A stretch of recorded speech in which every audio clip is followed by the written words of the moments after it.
यस्तो खाले भिडियो बनाउन चाहनुहुन्छ भने तपाईले हाम्रो यस भिडियोलाई अन्तिमसम्म हेर्नुहोला। नमस्कार साथीहरु, स्वागत छ तपाईलाई टेक्निकल भोइस च्यानलमा।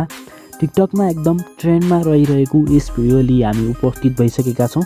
तपाईलाई यदि यस्तै खाले भिडियो बनाउन चाहनुहुन्छ भने तपाईको लागि यस भिडियो एकदमै महत्त्वपूर्ण हुनेछ। त्यसकारण तपाईले यस भिडियोलाई अन्तिमसम्म हेरेर साथ दिनुहोला। आउनुस् भिडियोतर्फ लागौं। भिडियोलाई सुरु गर्नुभन्दा पहिला हाम्रो यस च्यानललाई सब्स्क्राइब गर्नुभएको छैन भने सर्वप्रथम सब्स्क्राइब गरिदिनु होला र अगाडि बढौं। त्यसको लागि तपाईले क्यापकट एप्लिकेसनमा जानु होला। क्यापकटमा गइसकेपछि तपाईलाई 6 वटा फोटो यो न्यू प्रोजेक्ट भन्नेमा जानु होला र 6 वटा फोटो चाहिँ तपाईले चुज गर्नुपर्ने हुन्छ। अहिले हामी भिडियोमा छौं, फोटोमा लैजानु होला। त्यसपछि तपाईले 6 वटा फोटो तपाईले चुज गर्नुपर्ने हुन्छ। जस्तो म एउटा यो फोटो चुज गरे, अर्को यो फोटो चुज गरे। त्यसपछि मैले फोटोलाई स्क्रोल गरे, तलपट्टिको एउटा फोटोलाई चुज गरे। 6 वटा फोटो चुज गरिसकेपछि एड बटनमा टच गर्नु होला।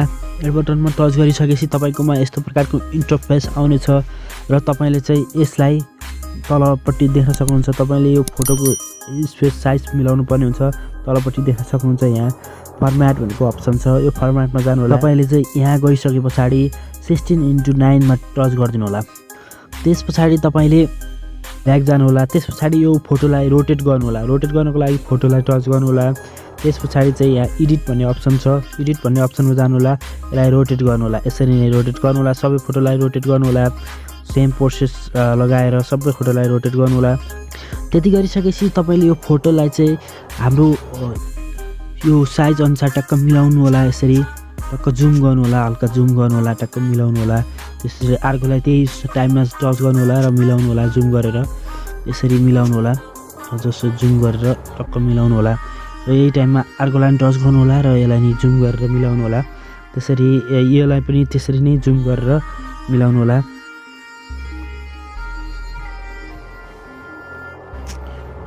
र यही टाइममा अर्कोलाई टच गर्नु होला, यसलाई नि जुम गर्नु होला, हल्का मिलाउनु होला। र यही टाइममा अर्कोलाई नि टच गर्नु होला, यसलाई पनि जुम गरेर मिलाउनु होला। यति गरिसकेपछि हाम्रो 6 वटा फोटोमै यो मिलिसकेको छ, जुम गरिसकेको छ। अब हाम्रो काम भनेको ड्युरेसन राख्नुपर्ने हुन्छ। ड्युरेसनको लागि पहिले फोटोलाई टच गर्नु होला। यसको ड्युरेसन चाहिँ तपाईले 1.1 सेकेन्ड राख्नुपर्ने हुन्छ। ड्युरेसनको लागि यहाँ माथिपट्टि यहाँ देख्न सक्नुहुन्छ। यहाँ ड्युरेसनको ट्याक्क मिलेको यहाँ देखिएको छ। तपाईले यहाँबाट ड्युरेसन मिलाउन सक्नुहुन्छ, जुन म भिडियोमा देखाइरहेको छु। त्यसैगरी सेकेन्ड फोटोलाई 1.3 राख्नु होला र त्यसैगरी तेस्रो फोटोलाई चाहिँ तपाईले 2.8 राख्नुपर्ने हुन्छ। 2.8। त्यसपछि चाहिँ तपाईले थर्ड फोटोलाई चाहिँ 2.8 राख्नुपर्ने हुन्छ। त्यसैगरी चौथो फोटोलाई चाहिँ तपाईले चाहिँ 2.6 राख्नुपर्ने हुन्छ। ड्युरेसन चाहिँ जुन मैले भनेको छु त्यही अनुसार राख्नु होला। त्यसपछि पाँचौं फोटोलाई 2.6 राख्नुपर्ने हुन्छ। त्यसैगरी अन्तिम फोटोलाई चाहिँ तपाईले 1.2 राख्नुपर्ने हुन्छ।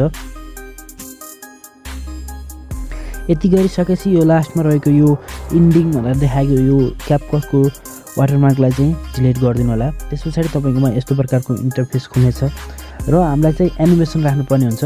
र एनिमेसनको लागि चाहिँ तपाईले पहिलो फोटोलाई टच गर्नु होला। पहिलो फोटोलाई टच गरेर यो एनिमेसनमा जानु होला। त्यसपछि तपाई चाहिँ कम्बोमा जानु होला। कम्बोमा गइसकेपछि चाहिँ तपाईले चाहिँ बाइसेक्ट 2 भन्ने अप्सन रहेको छ। तपाईले यसलाई चाहिँ चुज गर्नुपर्ने हुन्छ। बाइसेक्ट 2 भन्ने अप्सनलाई यसलाई टच गरिदिनु होला र यो ड्युरेसन यसको ड्युरेसन चाहिँ फुल राखिदिनु होला र यसलाई राइट लगाइदिनु होला।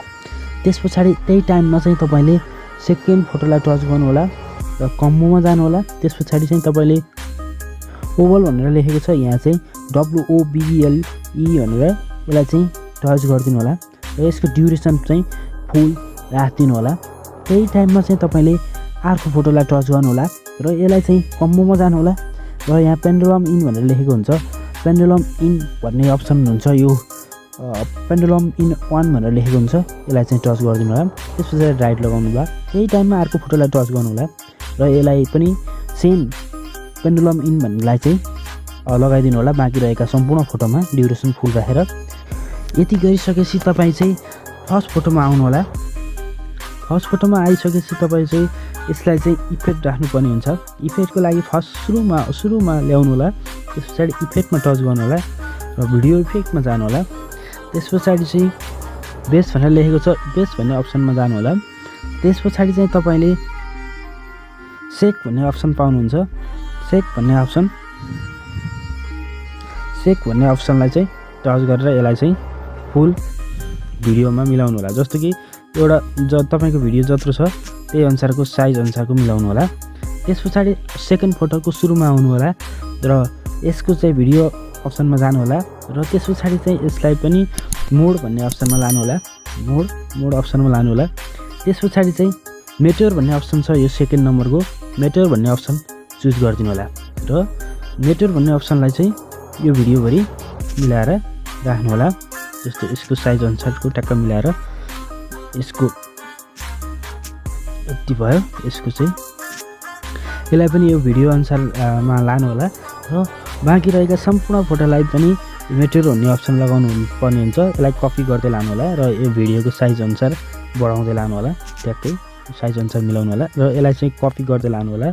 कपी गर्नुहोस् र यसलाई चाहिँ भिडियोको साइज अनुसार मिलाउनुहोस् र फेरि कपी गर्नुहोस् र यसको भिडियोको साइज अनुसार मिलाउनुहोस् र त्यस पछाडि फेरि कपी गर्नुहोस् लास्ट फोटोलाई नै र यो भिडियो साइज अनुसार मिलाउनु। त्यति गरिसकेपछि तपाईँको काम सबै सकिसकेको छ। अब यसलाई चाहिँ प्ले गरेर हेर्दाखेरि तपाईँकोमा यस्तो प्रकारको इन्टरफेस खुलेको छ। तपाईँले यसरी भिडियो बन्नेछ तपाईँको र त्यस पछाडि चाहिँ तपाईँले यो भिडियोलाई सेभ गर्नुपर्ने हुन्छ। सेभ गरिसकेपछि तपाईँले यसको साउन्डको काम र यसको फुल भिडियो बनाउने काम हामी गर्छौँ। त्यतिन्जेलसम्म हाम्रो यस च्यानललाई सब्सक्राइब गर्नुभएको छैन भने सर्वप्रथम सब्सक्राइब गरिदिनु होला र आरामै रहेको नोटिफिकेसन बेल अन गरिदिनु होला र हाम्रो यस भिडियोलाई लाइक पनि गरिदिनु होला। यति गरिसकेपछि यसलाई डनको अप्सनमा टच गर्नु होला। त्यस पछाडि तपाईँलाई म डिस्क्रिप्सन बक्समा एउटा लिङ्क दिनेछु, भिडियो लिङ्क, त्यसमा जानु होला। नभए हाम्रो यो टिकटक आइडीमा जानु होला। टिकटक आइडीको लिङ्क पनि मैले यहाँ तलपट्टि प्रोभाइड गरिदिन्छु। टिकटक आइडीमा मैले यसको साउन्डको अप्सन राखिदिनेछु, यही भिडियो मैले राखिदिनेछु। त्यस पछाडि त्यही भिडियो डाउनलोड गरेर तपाईँले गर्न पनि सक्नुहुनेछ। डिस्क्रिप्सन बक्समा दिएको लिङ्कमा गइसकेपछि तपाईँ गुगल ड्राइभमा आउनुहुनेछ। गुगल ड्राइभ कस्तो हुन्छ भने तपाईँले गुगल ड्राइभमा आउनुहुन्छ ट्याक्कै। त्यस पछाडि तपाईँको भिडियोको अप्सन आउनेछ र तपाईँले चाहिँ यस्तो त्यसको भिडियो आइसकेपछि तपाईँको यस्तै भिडियो आउनेछ। त्यसको भिडियोको लिङ्क यहाँ डबल यो 3टा थोप्लामा टच गर्नु होला र त्यो भिडियोलाई चाहिँ डाउनलोड गर्नु होला। डाउनलोड गरिसकेपछि तपाईँको मोबाइलमा यो डाउनलोड हुनेछ। डाउनलोडिङ प्रोसेस देख्न सक्नुहुन्छ, यसरी प्रोसेस खुल्नेछ। त्यस पछाडि तपाईँको डाउनलोड हुनेछ। डाउनलोड भइसकेपछि तपाईँले चाहिँ यसको फुल भिडियो हाल्न मिल्नेछ। तपाईँको मोबाइलबाट यसलाई हाल्न मिल्नेछ। डिस्क्रिप्सन बक्समा रहेको डाउनलोड गरिसकेपछि तपाईँ साउन्डको अप्सनमा जानु होला। साउन्डको अप्सनमा गइसकेपछि यो फाइलमा जानु होला, एक्स्ट्रा साउन्ड फर म्युजिक भन्नेमा जानु होला र तपाईँले भर्खरै डाउनलोड गरेको त्यो भिडियोलाई चाहिँ सिलेक्ट गरिदिनु होला। यहाँ माथि देखाउँछ सुरुमा र त्यसलाई साउन्ड इम्पोर्ट साउन्ड गरिसकेपछि तपाईँकोमा यस्तो प्रकारको इन्टरफेस खुल्नेछ र तलपट्टि यहाँ देख्न सक्नुहुन्छ एक्स्ट्रा साउन्ड 04 भनेर यसलाई चाहिँ सिलेक्ट गरिदिनु होला। त्यस पछाडि चाहिँ तपाईँको यो भिडियो फुल्ली बन्नेछ।